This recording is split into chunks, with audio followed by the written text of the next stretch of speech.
And welcome to the Center Clueless podcast, the podcast that takes a day-by-day approach to politics. I am your co-host, Billy Ray Brewton, and I'm the other co-host, Eric Surwill. Happy Father's Day, Billy Ray. How are you going to spend the day with your children? Well, my children gave me a beautiful present when I woke up this morning. It was called a steaming pile of shit on the floor No way. in front of my Your door. dogs did not poop in front. One of them did, but it's because I've changed their food and I've been slowly weaning them on the new food. But one of my dog's stomach still hasn't completely adjusted to it, and so because they're not dogs that poop or pee in the place. They don't do that. So if they do it, something's up, right? Yeah. And so that's what I got to wake up to for Father's Day this morning. How about yours? Did your daughter poop on the floor for you? No. I mean, at least not this weekend. But no, I'm lucky. I got my brother's actually here. My daughter was born on Father's Day in 2016. So I actually, like, literally on 6 p.m. So every time it's close to Father's Day, it's also close to her birthday. Her birthday's on the 19th, but her birthday was yesterday. So we did the whole party thing. We had 60, 70 people here in the backyard. It was hilarious. It's always hilarious when you do big events like that we ordered kebab because my wife's family's Persian. So it's always kebab at big parties. And so we ordered it from this place called Pizza Kebab, right? Which is this little tiny hole, but honestly, 2,300 positive Yelp reviews. So it's like one of those holes that everybody loves. And man, so I go there and the guy's all, how many people are at this party? I'm like, 70, 75 max. He's like, your wife ordered for 150 people. Now, to be clear, he was wrong. In the end, we had like less than one tray out of like 8 left, right? Yeah. But still, it was hilarious. It's so chaotic at the end with one of these parties. Well, and who doesn't want kebabs left over for? Yeah, I want to eat it. I want to eat this for dinner all week, bro. And the thing is, their chicken is so good. Anyway, I turned into an advertisement. So go on down to Pizza Kebab. Pizza Kebab. Located at located at the corner of Victory and Olive. And it's so but aside from that, it's great. My brother's actually still here. He stayed in the ADU we have. And I had warned everybody. I said, look, I got a podcast at 10. I called it work. And then I hid that it was a podcast, which is even funnier. But then, and to be fair, you and I, as we were discussing, we literally just thought this up this morning, our subjects today, but there's so much crazy shit going on. Joe Rogan right now in battle with Peter Hotz, but go ahead. Sorry. It's a wealth of insanity on a weekly basis right now. And so it's hard to even know what to talk about because you can cherry pick the 10 craziest things and still be missing like 30, like genuinely interesting nonsense. And so it's hard to know really. It's only going to get worse as we move into the election and as we move into like whatever the fuck's going to happen with us in China, and like all of these things. It's just going to get crazier and crazier. But I think we've come up with some interesting enough topics for today. And I always like to kick off with what I consider to be the craziest bullshit. And so why don't we start with a clip featuring our friend and yours, Mr. RFK Jr. If you're talking about your uncle who's assassinated and you believe the intelligence agencies were part of that, what happens to you? Well, I got to be careful. I mean, I'm aware of that, and I'm not, I'm aware of that danger, and I don't live in fear of it, at all. But I'm not stupid about it, and I take precautions. Wow. Okay, so that's just there's hold on. That's just. Did you think he actually believes that? Yes. One of my problems with RFK Jr. is he's not an illegitimate lawyer, and didn't he win a huge lawsuit against Monsanto? Didn't he do that? No, look, he's got a very respectable career and education, and he's got stuff, but he's also got this ridiculous nonsense on all of these disparate topics. And, the least of which being the fact that he thinks he's going to be assassinated by the fucking CIA. Right. I honestly, I'm speechless because I've actually had not two or three. It's been 3 friends now calling me saying that I need to watch the Joe Rogan with JFK Jr. on it, and for different reasons Wait, too. JFK Jr.'s alive? Sorry, RFK Jr. Excuse I was like, oh me. I my god, apologize. I'm an that idiot. sounds like that sounds like Sorry. some fucking. Okay, sorry. Yeah. It's early morning. I was up late. Anyways, but you know what I mean? RFK Jr., sorry. But that I needed to see this, that this proved something. And in one case, it was all of the anti-vaccine stuff. In another case, it was part of it. In another case, it was the world is ending because everybody believes this stupid shit. And also added in the concept that he's going to win. He's going to beat Biden in the primary and then maybe beat Trump. But anyways, I don't know. I'll say this. Well, obviously, the CIA is not going to assassinate him, just like they did not assassinate JFK or RFK, or they did nothing to Teddy either. Like, this is not some big, like, fucking government conspiracy to wipe out the Kennedys. I'm sorry. Like, I know that makes for a good narrative, and I know it's an interesting conspiracy theory. But if you actually look at like the government when JFK was president, and I'm talking about the people in office, the people running the CIA, the FBI, and all these things, nothing about that would lead you to believe that he was assassinated by the CIA. Right. What's worse for the RFK Jr. conversation is Sirhan's taken credit for it openly. Yeah. And he still wants to forward his personal concept of it having been a CIA assassination.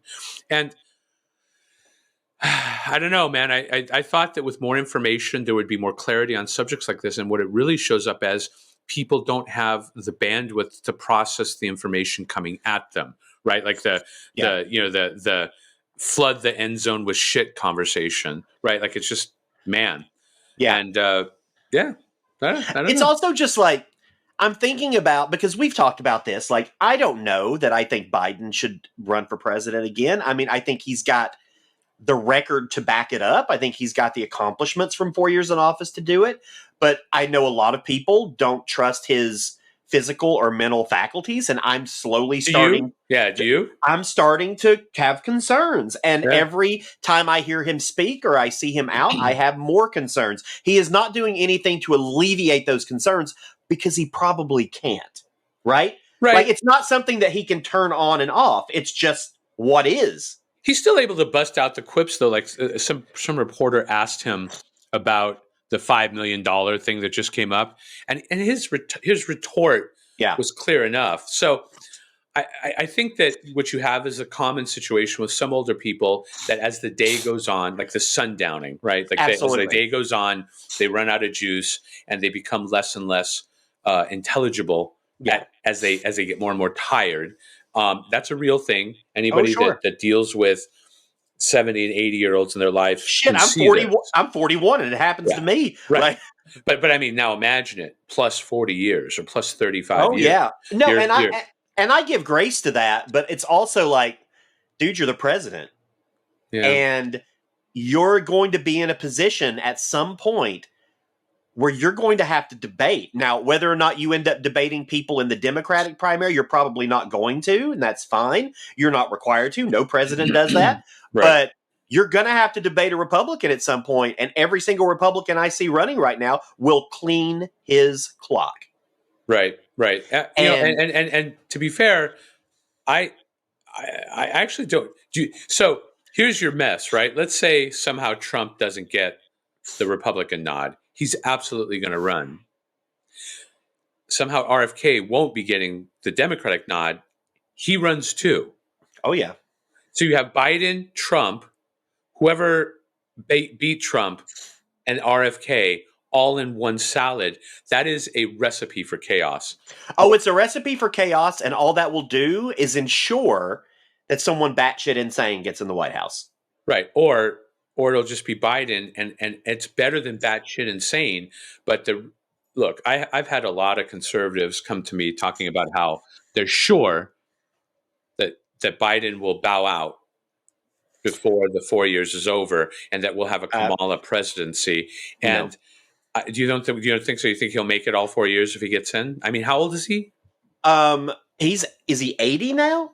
I don't know, dude. That's why I'll tell you. Yeah, he is. Well, that's why we have this wonderful thing called the internet. He's 80 years old. 80 years old. Yeah. Wow. 1942, dude. He is. Jesus. Yeah, he's my dad's age. That's when my dad was born. And look, my dad's 81 now, and he is spry, and he is, he's in decent shape for someone who's had multiple heart attacks. Like he actually, well, I mean, seriously, like a lot of 80, but like he's doing great. Like I feel like he's better than Biden health wise. Right. And that said, I wouldn't want to put my dad on stage and have him debate somebody. Right. Like, I just like, I don't although that might be good. That might be you actually, does your dad have a political taste or not? He's a Democrat. But I mean, does he like to talk politics? No, not really. Oh, not at all. No, but he will sometimes, yeah, but not in a big way. I was hoping he was like a firebrand. I was like, you got to bring him on. Let's go. But here's the thing with Biden, right? Like, so let's say he does get reelected and then bows out 2 years in. Well, that sucks. Like that sucks. Right. Like don't like if you're and I don't think he'll do that anyway because nobody who regardless of who doesn't want Biden in office, no one wants Kamala Harris in office. I mean, I don't know. I'm still a latent Kamala Harris supporter. I am not. I know you're not, and I know that I just wish whatever. I just wish I wish she wasn't fake. She wouldn't listen. I wish she wouldn't listen to her handlers. I wish she would just let it. Like, I mean, at this point, who cares? Just lay it out. Just drop it. Anyways. So, but like right now, if you were to ask me right now who's going to win, based on knowing nothing about the future, right? But not knowing if Biden's going to drop out or not knowing if Trump's going to be in jail, not knowing who else is going to enter the race. If you ask me right now who's going to win, it's Donald Trump. Really? Yeah, wow. Absolutely. Wow. I don't see. I see him, and look. Let me be clear. I loathe Donald Trump. I know one of the worst human beings on the planet. Yeah. Like I don't want this, but what I see is him demolishing the rest of the Republican nominees. Currently, he's at like 60-something%. Right. He's only rising. He's not falling. Right. And then you've got Joe Biden, who his approval rating just gets worse and worse and worse. And to the fact that a lunatic like RFK is doing as well as he's doing in the polls shows you how much people don't like Biden. And the Republicans are just better at the game of politics. Right. They have always been better. They are better, and they're gonna. I just have such a deep, dark fear that we're gonna. Well, but let me preface by saying this: I do think there's a good chance Trump will be in jail before the election. But you could still be president in jail, can't you? Not if you're convicted of a felony. Is that the law? By the way, here it is. Senator Clueless. Nobody knows the rules. Can a felon be president? Yeah. Let me give you the exact wording. Because a felon cannot be president if they are convicted of a certain. Let's see. There are no legal obstacles to running for president as a convicted felon, but see, isn't that why they charged him under the Espionage Act? Isn't it the Espionage Act that precludes him? I don't know. We should have known. I mean, maybe I'm wrong. I've always thought that.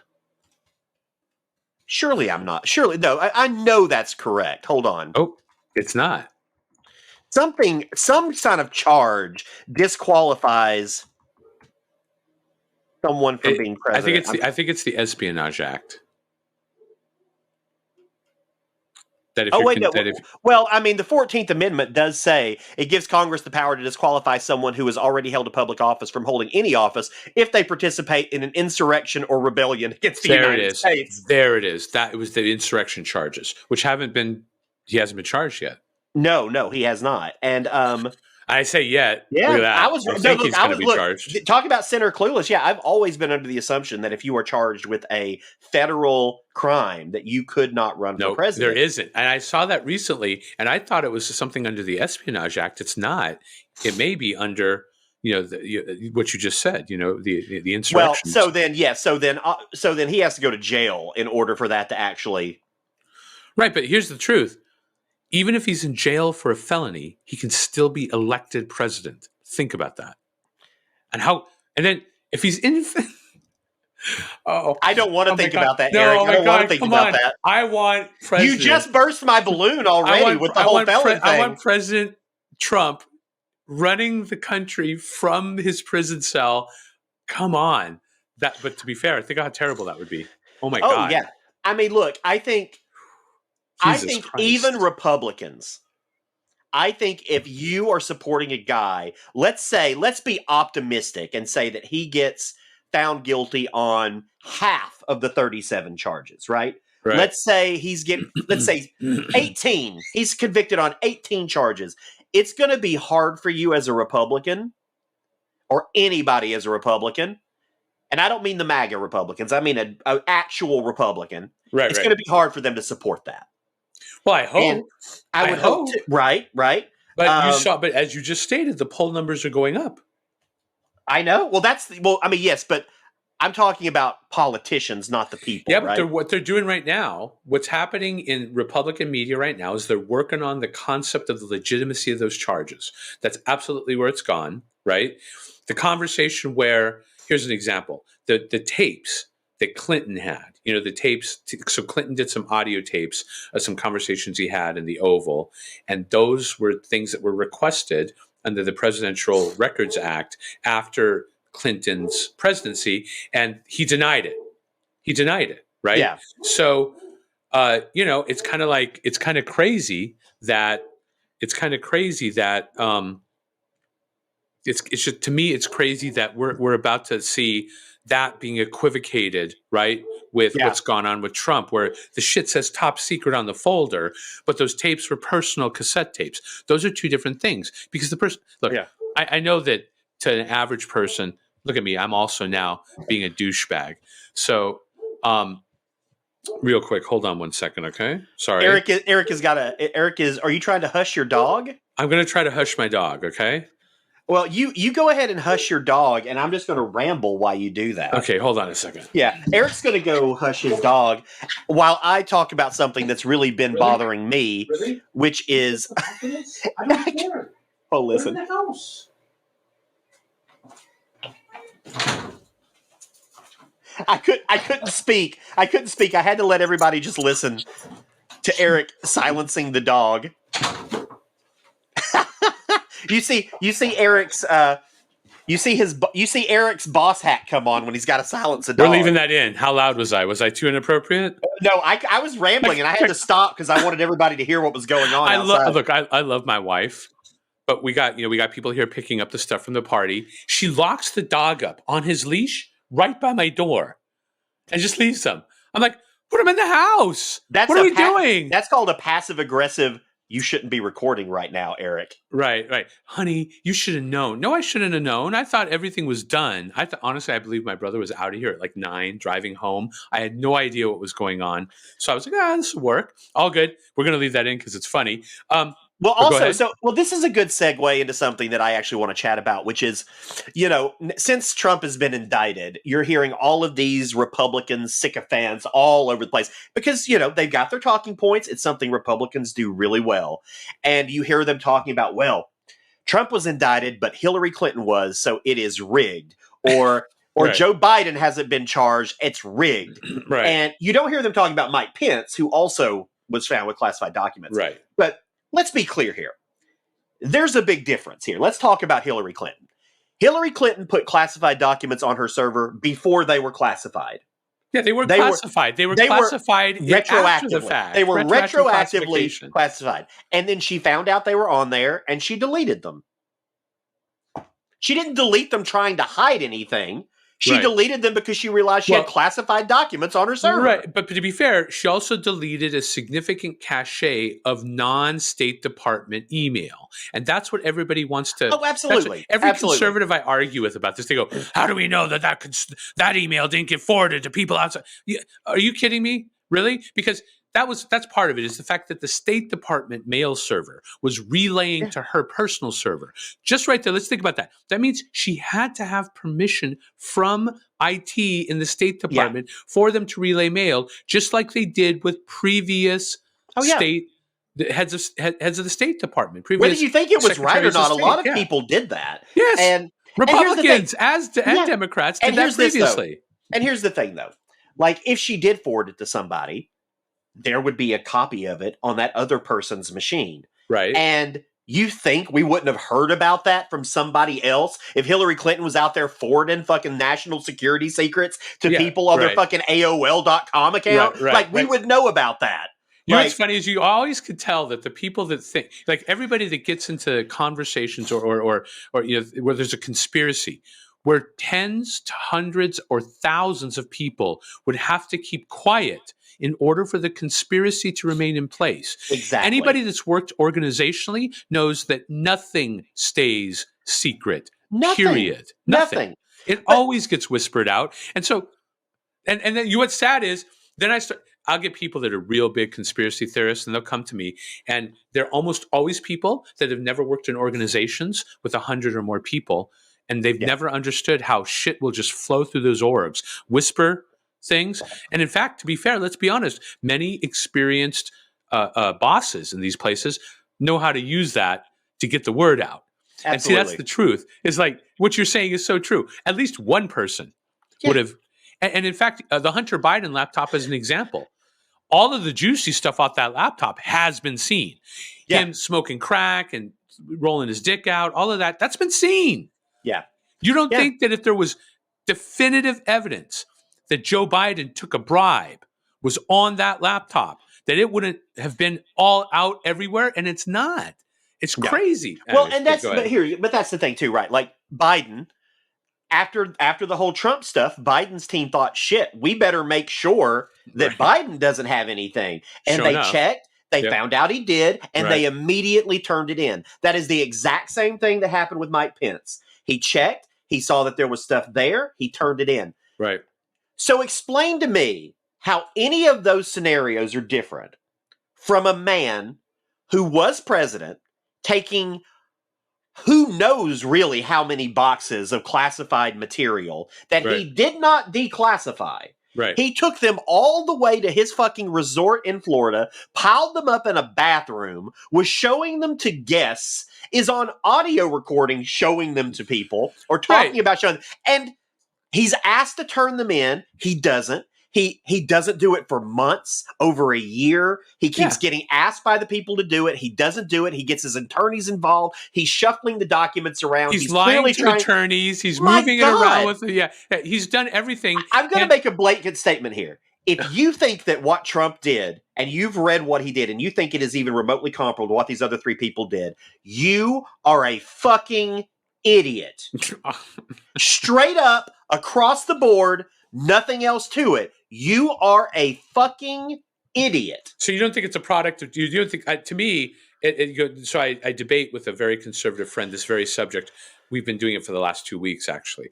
And he and I go back and forth strongly about this. Yeah. And he's like this, he's one of the conservatives that's a proponent for the national divorce. And his conversation is always about, the situation with what am I looking for? His conversation's always about two different sides believe two totally different things. Yeah. Right, like that. And so what's crazy to me is I think so. He always says it's bias. So you think it's just bias that has them? That maybe they're not idiots. They're just heavily biased against it. I think you could be. I think both and. I think you could be biased. Look. You can argue, but that gets into the conversation, right? Of like people arguing with facts, right? Like there are facts, and then there are not facts, and the line has gotten so blurred now. Maybe it's not fair to call them all fucking idiots, but in my mind, if you look at the actual data on all of this stuff and you come to the conclusion that it's comparable, you're kind of an idiot. Because they are so different. And look, I get it. Republicans hate Hillary Clinton. She is the most loathed politician in the fucking world to Republicans. They wanted to lock her up. I get it. I get all of that. That's an easy thing to go back and say, well, she wasn't locked up. But of course she wasn't locked up. She didn't do anything to get herself locked up. Well, it's also the point is that the laws involved are they involved intention and state of mind of the person committing the crime.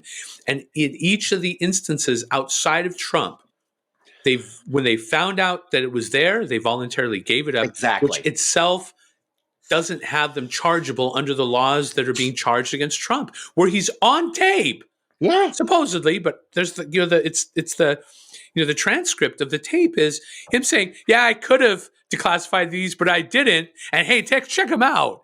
Like, he's on tape Yeah. violating the law. What do you want? And this And it's whole like, argument that, like, well, he wasn't president. no, This happened when he was not president. right? So He's over. he's not and protected. admitted, yeah.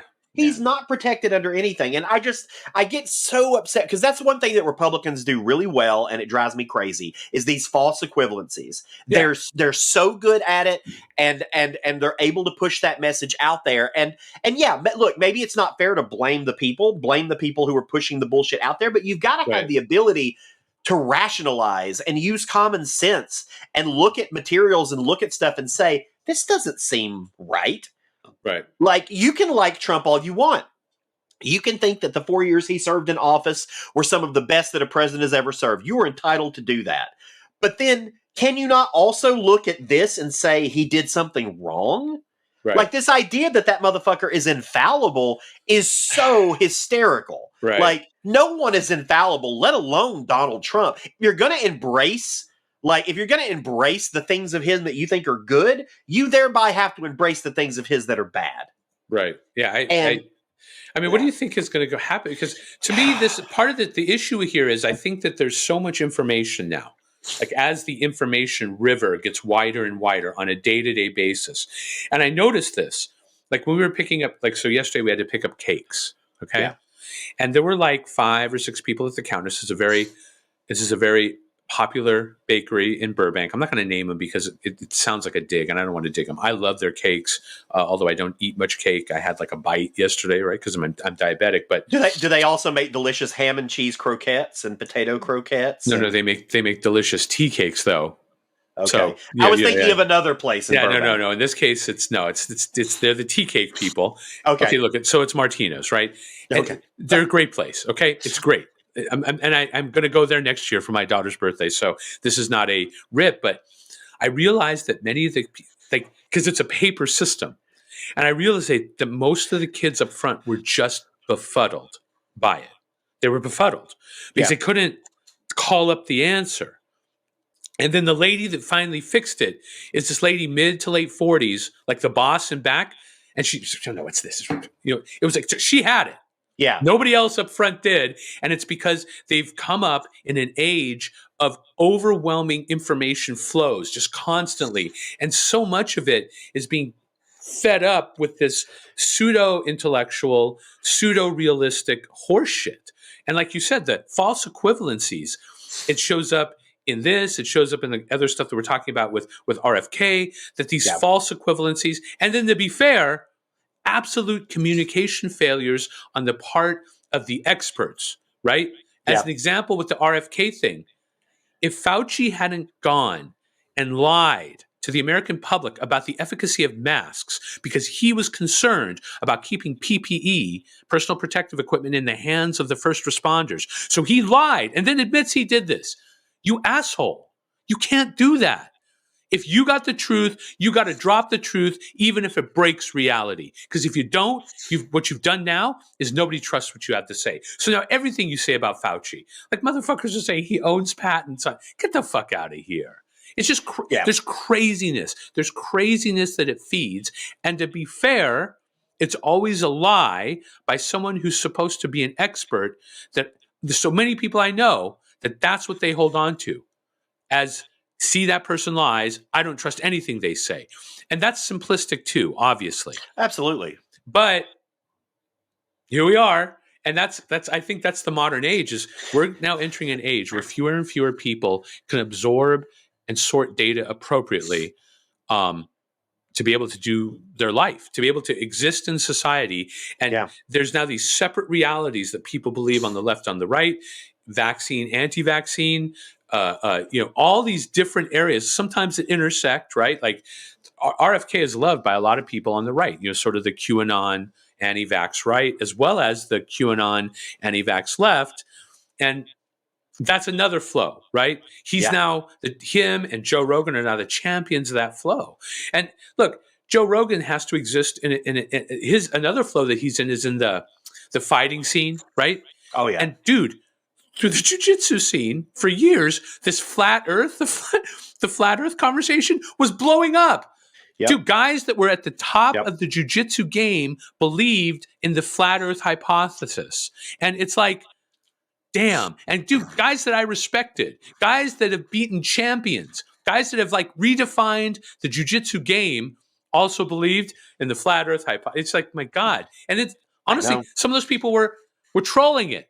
Right? So now you also have, on top of that, there are people who don't care really about the stability of anything, and they like to troll society, they like to troll reality, and they're adding to the noise, right? And so what you have is this engine and this machine for just discontent, for lack of understanding, people who may not have the capacity, and I'm not saying they're not smart enough, they're just busy with other things, right? As an example, unable to absorb it. It's a mess, man. Well, I mean, we live in a society of trolls, and we have for a while now, and that's the engine that society runs off of is fucking trolls right now. And I think that's a good segue into a little thing we like to call Cancel Corner. That's right. It's time for Cancel Corner, where we talk about well, basically people that the folks on the right and left are currently trying to cancel. And as you can see from this delightful image with Roseanne, Kevin Spacey, and Chick-fil-A, no, I did not get around to swapping out those images. So let's start with the left. And this is, in fairness, this is a minor example because most people don't know who the fuck this is, right? And this is a gentleman named Howard Donald.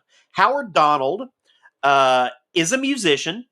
And he's a member of a group called Take That, which you might remember. They've had a few hits. They're really popular over in the UK. He had been planned to perform at Nottingham Pride, and then some people started showing that he had liked some anti-LGBTQIA plus posts. But weren't they really anti-transphobic? I'm not saying that that's an LGBTQ, but wasn't it anti-transphobic? Yes, they were more anti-trans, so thus exactly. And so he was kicked out of performing, and he was forced to do this whole mea culpa, this whole litany of apologies. Yeah, and now, of course, the left is trying to just like hammer him into the ground, as they generally do. And look, we talked about. I'm not going to get too deep into this, other than to say, I like a lot of things on Twitter. I like a lot. Now, I don't retweet a lot. Like, I don't retweet things unless I really, really believe them or unless I'm really excited about someone else seeing them. But I like a lot. And I would almost guarantee you in the, 15 years that I've been on Twitter, I have probably liked some anti-LGBTQ plus stuff. Really? I would be shocked if I hadn't. Yeah, but hold on. I'm sorry. So okay, go ahead. Sorry, I interrupted you. You finished. No, I'm just being clear.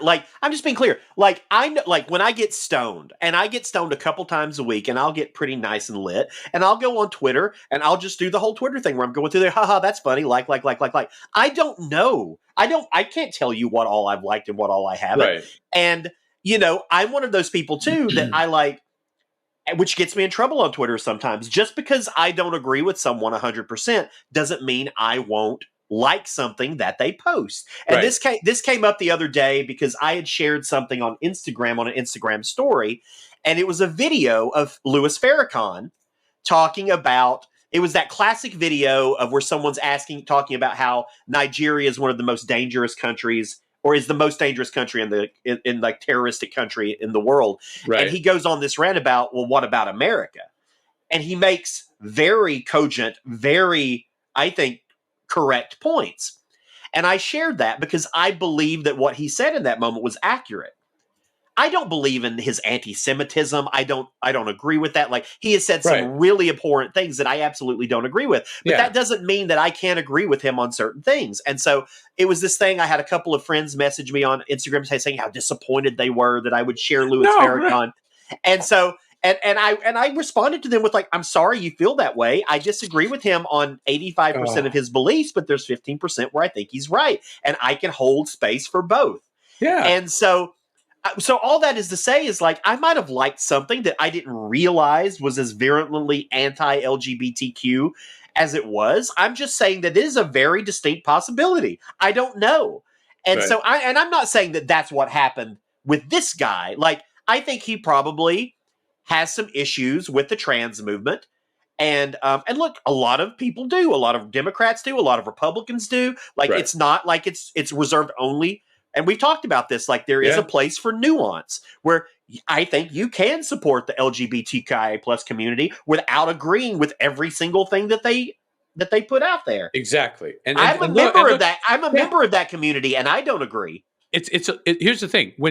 As an example, when marriage rights for gay couples was coming in, there were members of the LGBTQ community that were against the legislation as it stood, and in fact are against the entire concept, the entire Western concept of marriage, of family, and they still push that, right?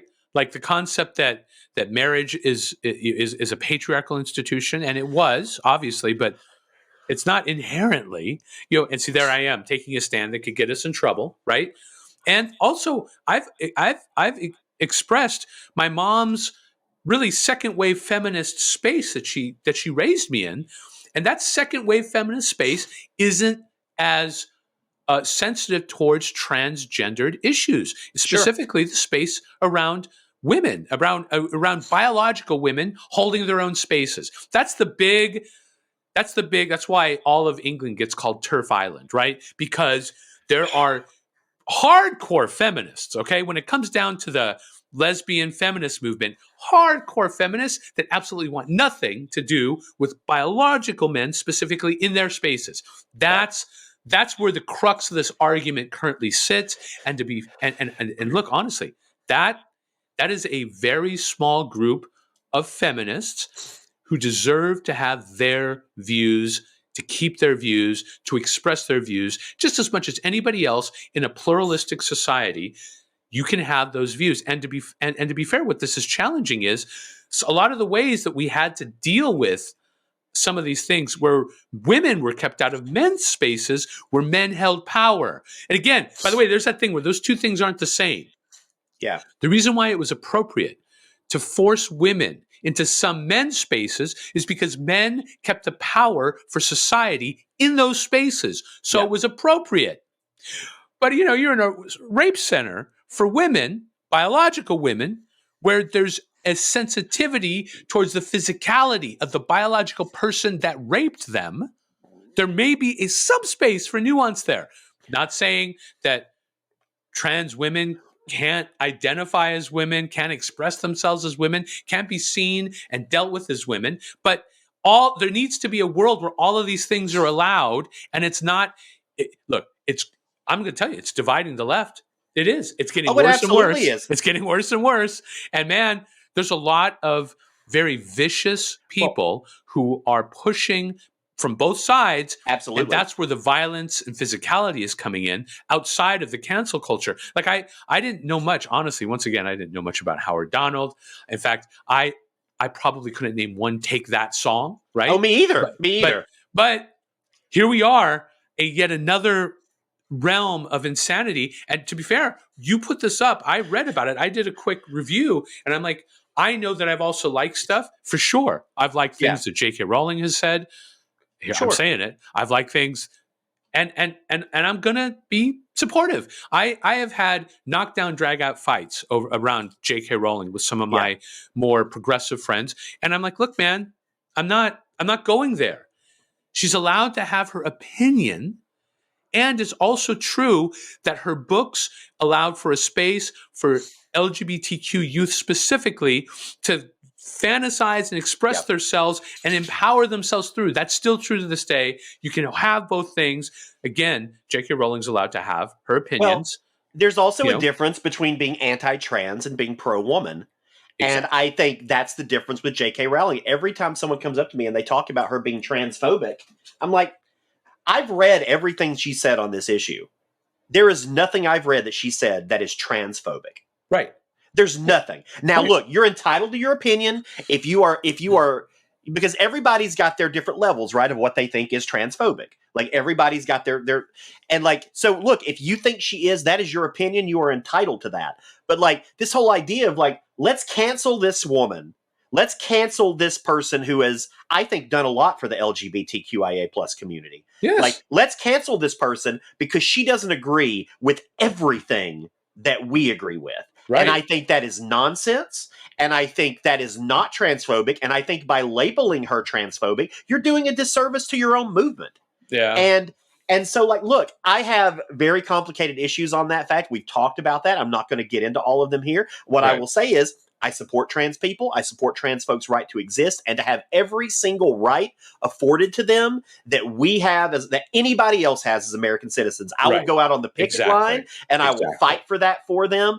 And I will absolutely do that. But if you're going to pigeonhole me in and say you have to agree with 100% of what we stand for, fuck you. No, I don't agree with 100% of what anybody stands for. Like, I'm not going to make that concession here. And you talk about how it's dividing left versus right. It is dividing the LGBTQIA plus community. Yeah. Very much so. And like, and I deal with that, you know, I run a queer organization here and I deal with that on a daily basis. And it's not fun to deal with. And like, and I get it. Like, I get it. It's the trans community's moment in the spotlight. They're trying to do everything they can to advance rights and advance, but you can advance rights without trying to like change societal norms, change definitions, change the way people interact with, like, you can't just expect in the matter of like 3 or 4 years that you're going to completely upend the way that people have always thought about something. That's nonsensical. It's nonsensical. Right. And I also think that people they don't even really remember what true hate looks like true hate. Like, so, I mean, here's an example. When you and I work together, you know, some douchebag brother of a friend or something heard that I was in a room with you all day, every day. Oh. And he's like, wait, the guy you work with is gay and you hang out in a room with him all day? I'm like, yeah. So, and like made it sound like there had to be some, and to be fair, my response was, what's going on with this guy? You know, is this guy in a closet? In fairness, it was just a hand job palooza when we worked together. Just nothing but hand job after hand job. So I understand his concern. But you know what I'm saying? Like, to know how you and I work together, it is so ridiculous. I know. It's so ridiculous. And by the way, I haven't worked with just one gay person. I've worked with dozens, maybe hundreds now over my lifetime, gay people where it's not an issue, right? Yeah. But if you were to listen to the hardcore sort of hatred against gays that used to exist at a much higher rate in this society. Oh, yeah. It's always...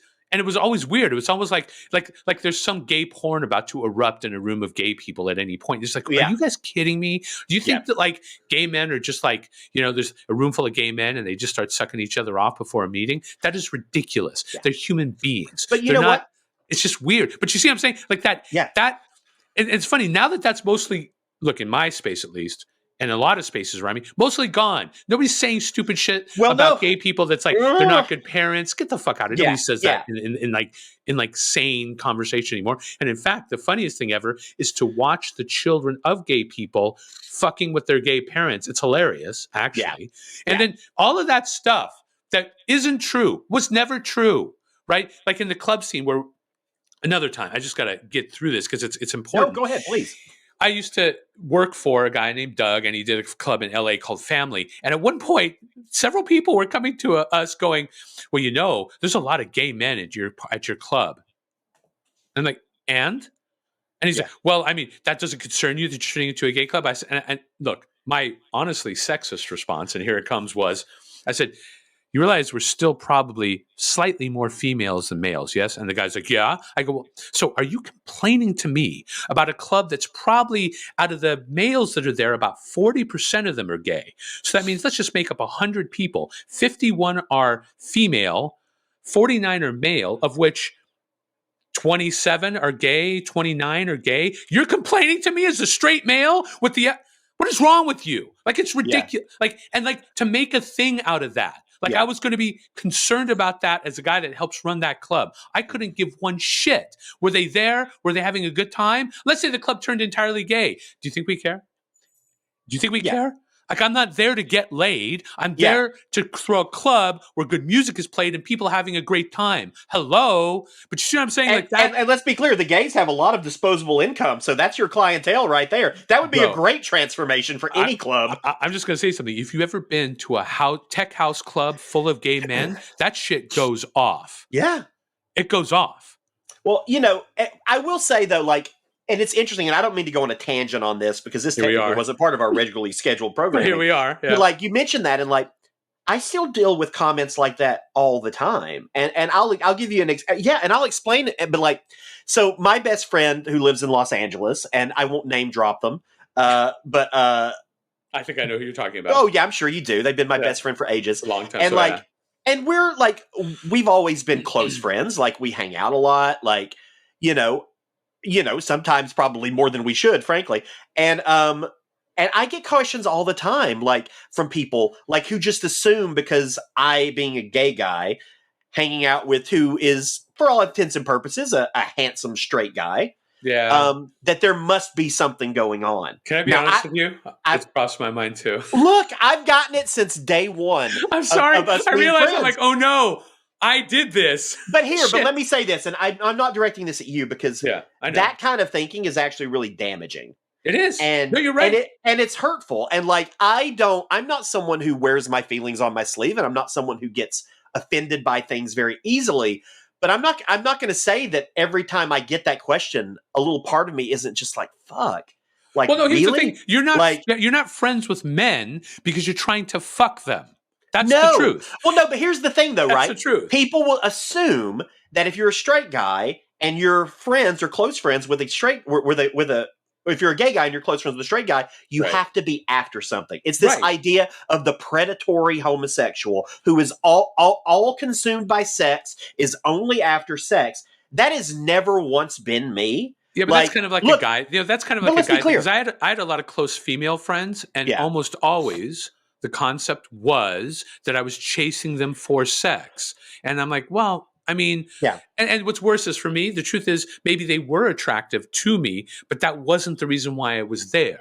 So there's that mess too, but keep going. Sorry, I interrupted you. No, it's just, it's super hurtful because you hear that stuff and it's like, well, shit, am I doing something wrong? Like, what am I doing? Yeah. Like, do I not know how to interact with people in a way that doesn't seem like, because I don't feel like I'm doing anything wrong. I'm just being me. Like, I've always been friends with straight guys since I was in high school. And a large part of that is because I was a gay kid in a straight school in a very rural part of Alabama. And so I had to butch it up, and I was friends with straight guys. And I actually feel more comfortable around straight guys than I do gay guys. And that's the truth. It's always been that way. There's less pressure. It's less pressure, right? Yeah, there's less pressure. I'm more comfortable. I can insert myself in any situation with straight guys. I don't care if they're like sports fans or if they're if they're obsessed with the gym or whatever. I can insert myself in that group and I can fit in.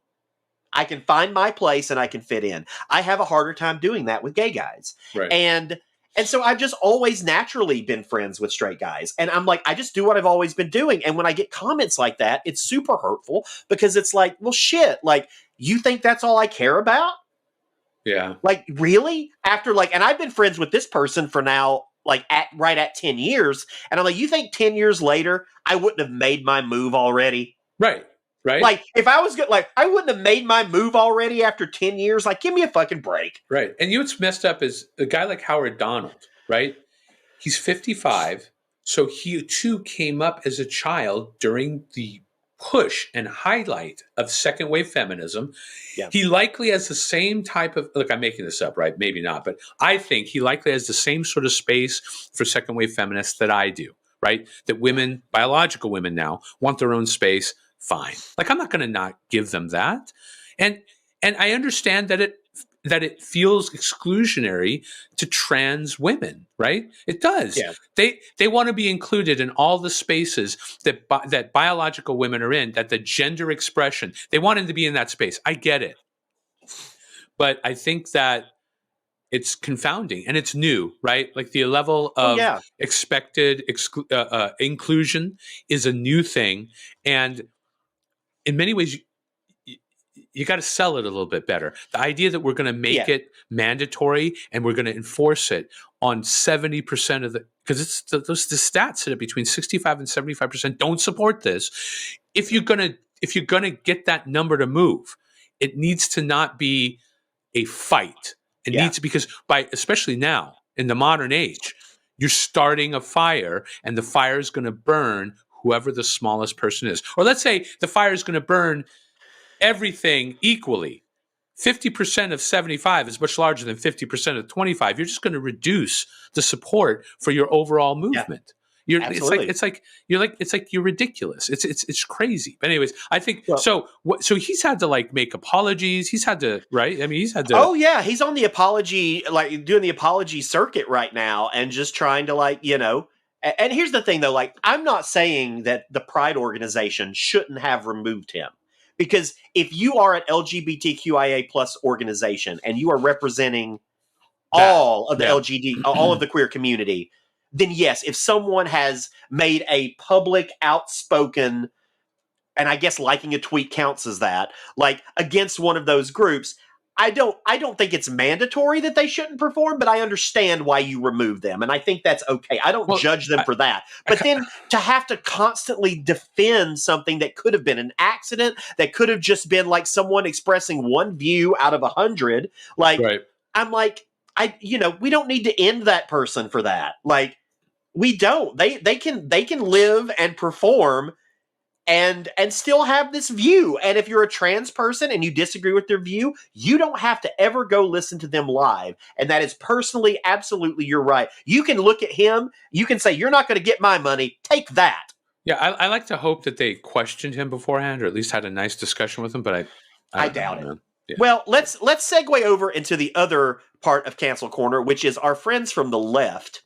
And this one I find to be hysterical. So a few days ago, the Southern Baptist Convention voted overwhelmingly, let's be clear, overwhelmingly, to basically remove this megachurch called Saddleback from their ranks because they have a female pastor. Right. And this is from the right? Not from the left? Well, no. This is absolutely. Oh yeah, right. Sorry. Yes, this is. No, I wanted to make sure I was tripping. Yeah. Sorry. Yeah, and so evidently, if you're a Baptist, you can't have a female pastor now because that goes against the doctrine of the Bible that you can't have female pastors. And so, look, I mean, do we even have to comment on how ludicrous that is? I mean, I think that I think that this is part of the.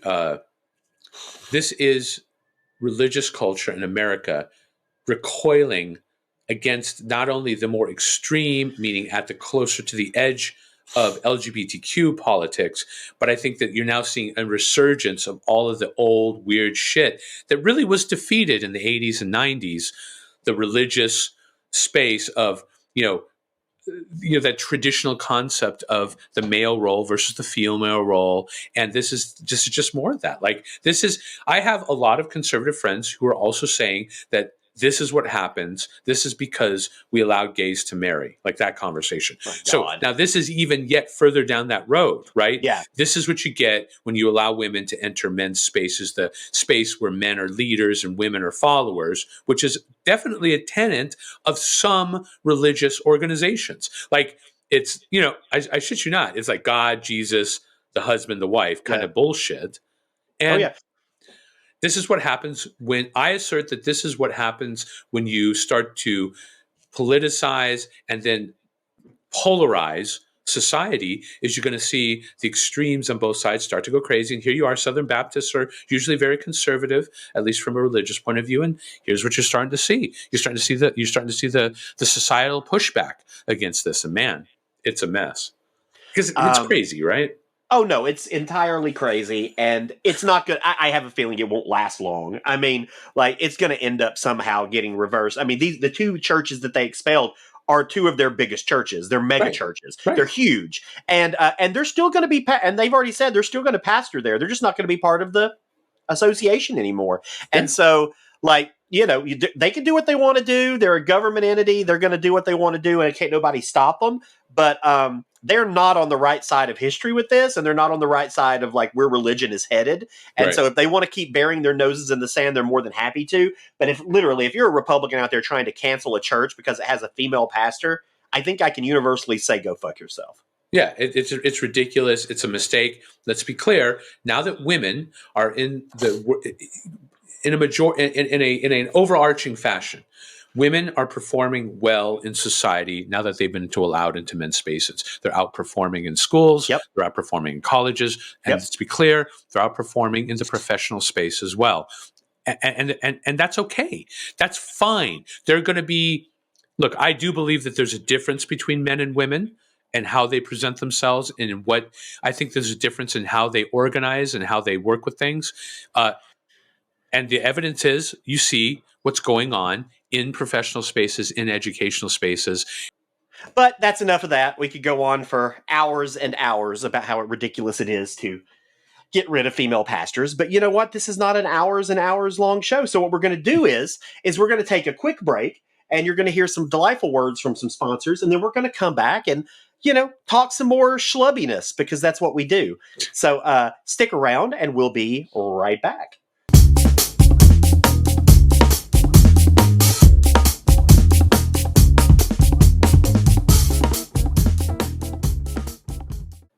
We are back with the second half of the show, and just so no one is confused if the last part of the first half seemed a little choppy, but I had to very quickly deal with a diuretic dog in my living room, which is just continues with my Father's Day gifts that my dogs are bestowing upon me. Yeah, multiple small packages of fun and joy on your couch and on your floor. Terrible. Yeah. This is why everybody needs a backyard. Okay, I'm just saying that. Oh no, that's what I'm looking for, and this was the worst one yet. I've never had to deal with anything like I just had to deal with. So let's move on to some more. S'more? What do you mean s'mores? I'm kidding. We just finished our cancel corner section of the show.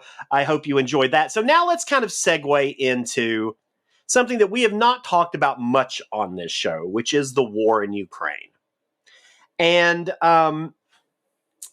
boy, it's hard. And the reason we haven't really touched on it is because, and honestly, I think we need a whole episode dedicated to this and not just a section, because I think there's so much to unpack there, not just with what's going on with Russia and Ukraine, but how it affects China and us and all these other things. But, this week, Ukraine has started, or in the last few days, Ukraine has started its counteroffensive, which is not going as swimmingly, I think, as a lot of people expected it would, given how they've managed to really repel the Russian invasion so far. Right. That said, it's in the early days, and I think there's probably more than meets the eye there that's going to come down the pike. But the big news is that Russia had announced that they'd given nuclear weapons to Belarus. Right. And that Belarus has nuclear weapons now because the Belarusians are now evidently in league with the Russians. Right. And not that they haven't been before. Half of their name is Russia, for God's sakes. And so I guess this is just a broad conversation today, right? We're not winnowing in on any specifics. I just want to find out from you first. Where do you stand on this on a general sense? Well, look, let me disclose, to be fair, I'm adamantly biased towards the Ukrainian cause. And, sure. What's worse is that if I'm going to be honest, when this war started, I was kind of in an existential funk in general over how everything just appeared gray to me at the end of the Trump presidency, right? Like there's so much going on at the time. And I was like, there's no moral absolutes anymore that I as a human, and I think many humans enjoy to have. And then Russia attacks, Russia attacks this, not the 2014 invasion, but this particular invasion starts. And the Biden administration offered him a ride out. They offered him, and he's like, I don't need a ride. I need ammunition, which was probably a planned line. But the fact that he took that statement and put it out there, you remember in the beginning where he's doing that video where he's like, I'm here. The Secretary of Defense, like the Minister of Defense is here. These people are like, we're here in Kiev, right? Mm-hmm.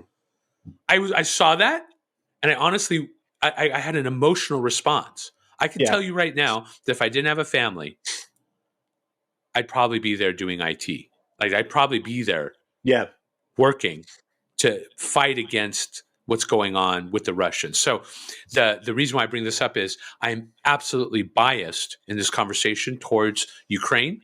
I'm absolutely biased in the conversation against Putin's Russia, right?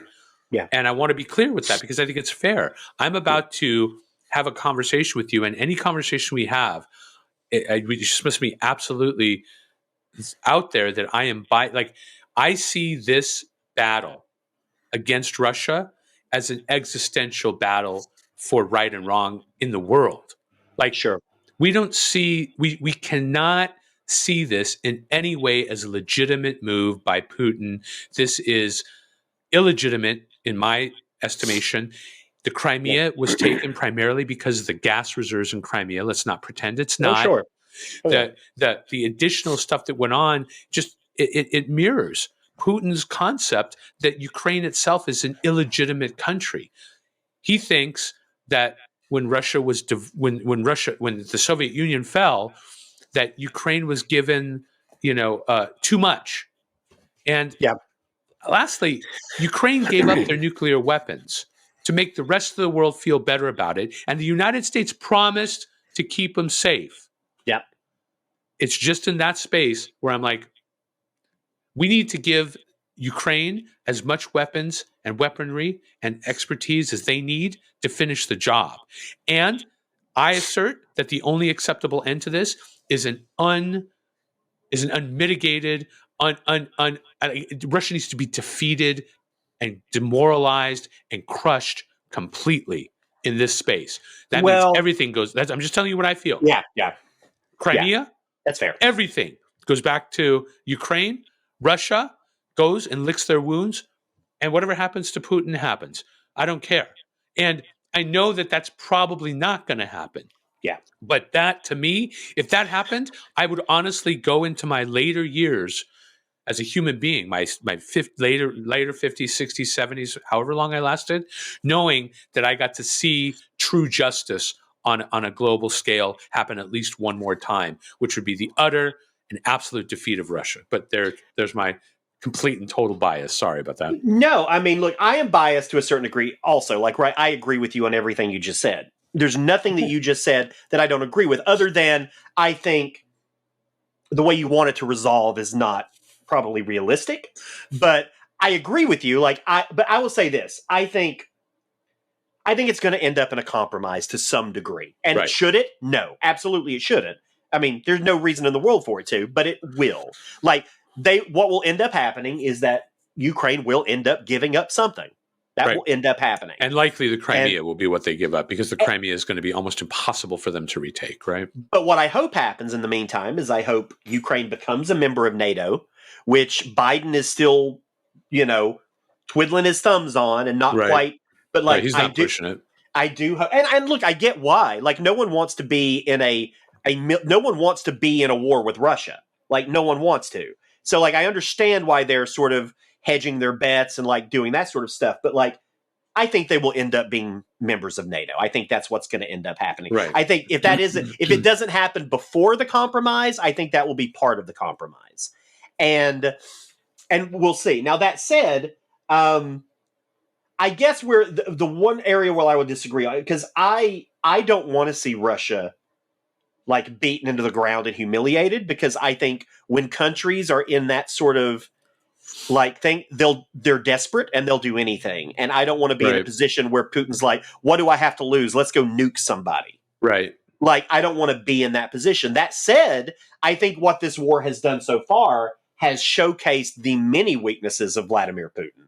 Right. The fact that Russia started this aggression, and the fact that they have been so beaten down and humiliated every step of the way by the Ukrainian army is it's inspiring, and it really gives you a good sense of David and Goliath sort of thing. But it just shows how ineffectual he is as a leader. And Right. like how ineffectual their military is. So like even looking at that, I'm like, well, if we went into it, if you take nuclear weapons out of the equation and we went to war with Russia, we'd clean their clock. Right. We would clean their fucking clock. And like, and Putin knows that. That's why he's got those nuclear weapons so close to the vest, because he knows that's his only card. Right. He knows that most other civilized nations would clean Russia's clock. And especially now with all of these all of the sanctions and stuff we put on Russia, we basically crippled their economy and crippled that country. And like Putin can make it sound as rosy as he wants to, but there's hurting. People in Russia are hurting right now. Here's the other thing that's kind of crazy about this. When you got a guy like Yevgeny Prigozhin, is it Prigozhin? It's Prigozhin, right? Yeah, I think so. Yevgeny Prigozhin. He's like literally trolling the Ministry of Defense. He went in, so he was ordered by Putin. Putin was one of the people that ordered him and Shoigu and the other dude, I can't remember his name right now. He was ordered to go in and subordinate Wagner PMC to the MOD. Instead, he brings in a document that says that the MOD is subordinated under him. And he'd signed it. And he videotapes going into the MOD. And then they realize what he's about to do. So the lady slams the window on him and runs off. And he just walks out of there and goes back to his life. So this guy really could walk around Russia openly talking trash about the Ministry of Defense, Shoigu himself, and sometimes Putin, and he's getting away with it. It goes to show you that the power structures in that country are actually tenuous. And a lot of people are saying Prigozhin is looking for an inroad to actually becoming president, or to taking over. And to be, here's the thing. That's the unknown chaos part of this, is what happens between those elements, because he is powerful enough and has thousands, tens of thousands of military people that follow him. Yeah. And he treats his boys way better than the Russian army is notoriously terrible to the military. Like the instances of hazing that are it's not that way in his forces. Worse, it's filled with people who want to work. Like, you know how if you're a high performer, you want to work for the better organization. He's got the cream of the crop of the Russian military people in Russia, in his units, and not just in Russia, but around the world. He's fought other wars in other parts of the world and has received as payment mineral rights, oil rights. He's independently wealthy to the tune of billions, and he's now just saying whatever he wants in Russia, in a place where you usually die for that. Yeah, and so you see the amount of chaos that's going on with that. That doesn't improve on what you said. That actually makes it even more crazy, right? Yeah, and so I don't know. It's crazy I mean, right now. I also just keep wondering, at what point is someone going to be like, enough is enough, and they just get rid of Putin? Right. And that's exactly the concept. Because he's proven at this point that he does not have the best interest of Russia in mind. And he's also becoming more and more unhinged in public. About it. Like it was either him, and what the other thing that's funny is it's exposed the fact that there are a lot of that he has lookalikes that go out and do get-togethers, and some of them are terrible, and some of them get very drunk and do it, and you have to be like, oh no, this is like just all complete. That's craziness. The concept that there are body doubles and actors who are out there doing stuff supposedly as him, that's crazy. Okay. Well, I mean, he's been drinking his own Kool-Aid for a while now, and it's finally caught up with him. And I think he thought legitimately, I'm going to move in. We're going to have this war won in a day or two, and we're going to have this territory back. And I can't imagine how shocked he was. Not only then, but now, all of this time later, when, they're really no closer than they were a year ago. And what's worse is he is the source of the corruption that destroyed the Russian army, the Russian military. The fact that they drove trucks onto the field, trucks that for sure it had been reported to the military that these trucks were being kept maintained, the tires were being rotated, the oil was being changed. But when in reality, all of that stuff was just rotten, they drove their military into the field and it promptly broke down. Yeah. And it's like, like think about the layers. Like they were talking about, the various battalions. They would do videos of their readiness, and they were all staged. And really, all the ammo had been sold off by the commanding officers. All of the supplies, it's all the medical supplies, they'd been sold off. The uniforms, everything. The fact that it was that the Russian military was really just this ridiculous paper tiger. Yeah. And then think, but to be fair, think about it's not just for me. It highlighted not just a failure of Russia, but a failure of the Western intelligence apparatus that they didn't know this.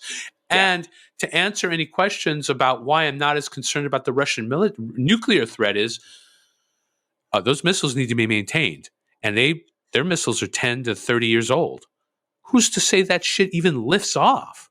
I mean, oh no, there's certainly a lot of unknowns there. I will say though, I mean, look, do I think Putin is crazy enough to use a nuclear weapon? Absolutely. I think he's absolutely crazy enough to do it. Especially if he thinks he's about to leave office or he's about to be defeated. Like, I think it's absolutely... Burn it all down. Yeah, burn it all down. Yeah. What's the fucking point? Burn it all down.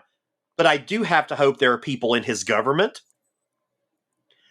who have at least enough sanity and self-interest that if he were to give an order like that, it wouldn't just be a unilateral, of course, let's do this. Yeah, like maybe that's what he's concerned about. And I would assert that he should be concerned about is that's the cue for them to remove him from power. Yeah. And maybe that's why he doesn't do it. And, Belarus just needs to watch their fucking P's and Q's, or, they need to watch it because they are in no position to be flaunting shit. If anybody has to make some sort of deal with Yevgeny Prigozhin, okay, as an example, what do you like? What that's going to do is going to leave Belarus open and alone, and Ukraine having enough military to be like, oh, we're done here in Russia, boom, and roll right into Belarus and enforce regime change there. One of the things that I don't think people are dealing with, and I'm not really dealing with, is the power that Ukraine's going to have. In the days, weeks, months after this ends, they now have arguably at least the second largest military in Europe, if not greater, right? Yeah. And sitting on the border of Russia, what happens when you have someone who's maybe less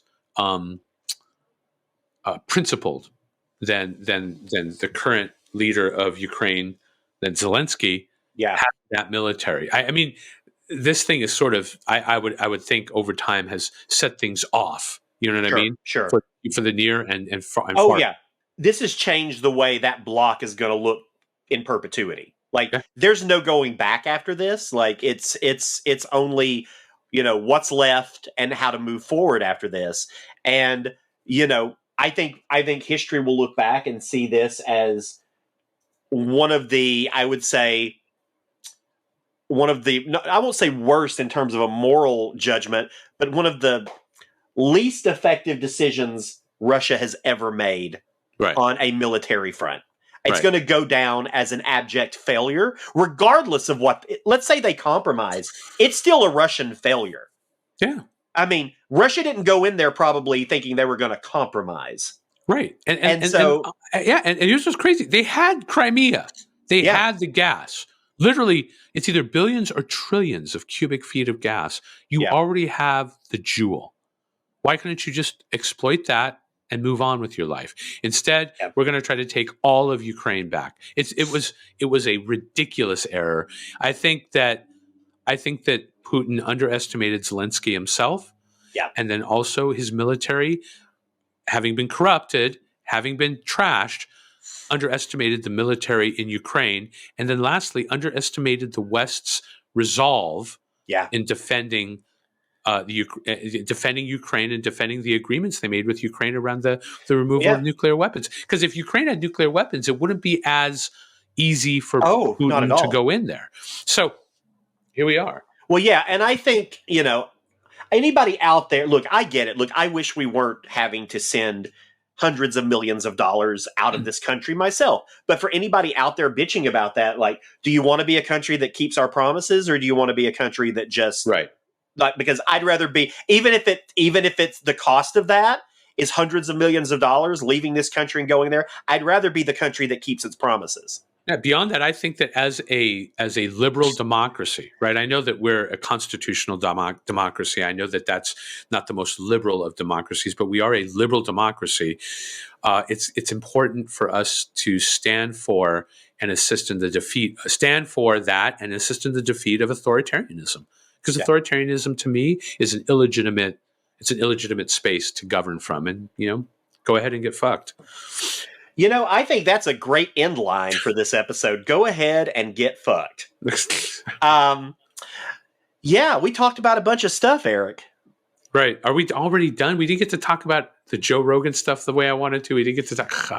Well, but okay. it's an hour and 30. It's an hour and 30. I'm down. We can save this for next week. Yeah, let's I want to talk about it. Let's be clear. Joe Rogan isn't going to go anywhere. Oh, I know. This is not going to get smaller during the week. I'd go based on what's going on now. I would argue we might have even better stuff to talk about next week. Right. Okay. Cool. Where this is going. I'm down. And then also this was our first multiple error podcast where our editor is now going to be like chopping this up into little pieces. Sorry about that, Ryan. Sorry about that, Ryan. My dog. Yeah, Ryan. Sorry. My dog didn't just shit on my couch; he shit on your Sunday. And Ryan, go ahead and leave in all of the interactions between my wife and I about my dog. We can see what a jerk I am on Father's Day. It'll be perfect. Oh, please do. But yeah, so just finally, thanks so much for tuning in. If you're tuning in, you can find us at all sorts of places, but I'll give you the brief rundown. Center Clueless podcast is produced by Ryan Verrill. Hi, Ryan. You can visit us at centerclueless.com for more information or find us on the socials at Center Clueless. Please rate and review us on Apple Podcasts. We got one more review since last episode. Well, let's keep those coming in. They really do help us in terms of the algorithms. And, if you leave us a review going forward, we'll shout you out on the podcast and say thanks. If you have a question, comment, or criticism, email us at centerclueless@gmail.com. I would love the criticisms. I want to know what you think we're doing right, what you think we could be doing better. If we get anything wrong, please let us know. We are clueless. Look, there's Erik's daughter. Yes. Happy Father's Day to me. This is my beautiful daughter. Yes. Happy Father's Day to Erik. Next weekend, we're going crazy. I did all this prep now. Now I'm going to sit and stew all friggin' week. So here we go. I'm glad you're going to be prepared. Until next time, whether you're left, right, or somewhere in the center, we hope you're a little less clueless, just like us.